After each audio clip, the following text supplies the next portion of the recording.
The following is RealAgriculture.com's coverage of the Advancing Women Conference. So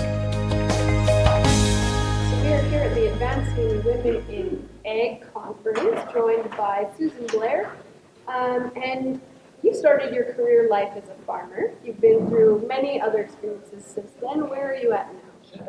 Well, first of all, it's great to be here. There's so much positive energy with the crowd.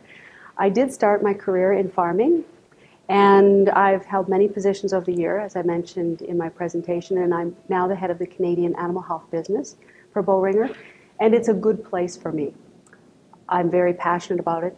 I love it. It's where I want to be, and I have a terrific team that I'm surrounded by. Why do you love it so much? What aspects of it do you like? I think I like the general topic. It's animal health. It's loosely linked to agriculture. Half of it is agricultural, the other half is companion animal. So there's that grassroots link to agriculture, which I love. The other part is business in general and the people. And in our business, I think we're surrounded by so many good people with integrity and similar values. And I also like a healthy challenge, which it can be at times. How did you manage the culture shock of going from farming to the corporate life? Well, another good question. And I think the biggest thing is when I was farming, I had a large network, but it was very autonomous. The tasks themselves were autonomous. Moving into corporate life, it was very, I'm going to say, interconnected. There were a lot of people I worked with on a regular basis. And for me, the big shift was one of curiosity. I didn't have any predisposed ideas of what it might or might not be. So I was just really curious about it and actually quite excited that it was something new. And I could sort of reinvent part of myself, for lack of a better term. Someone from the audience had a great question. You're passionate about your work and you no doubt have many responsibilities. How do you prevent burnout?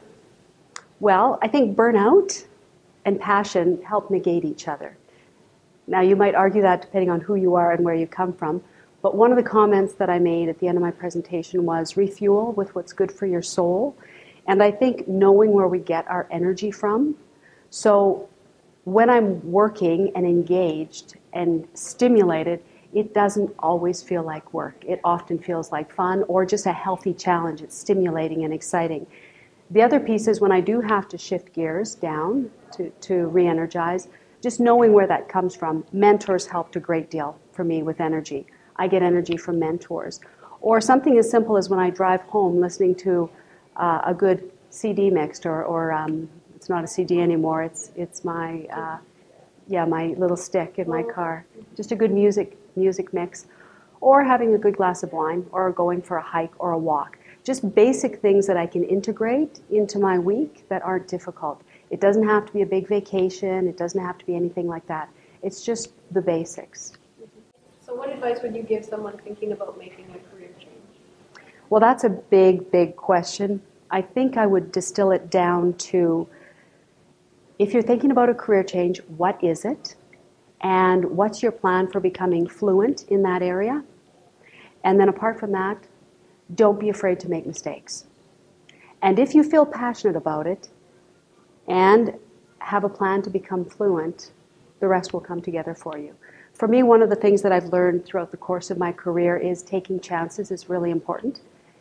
You know, I've always loved, I shouldn't say I've always loved, but in most positions, I've loved them. I love my sales manager's role.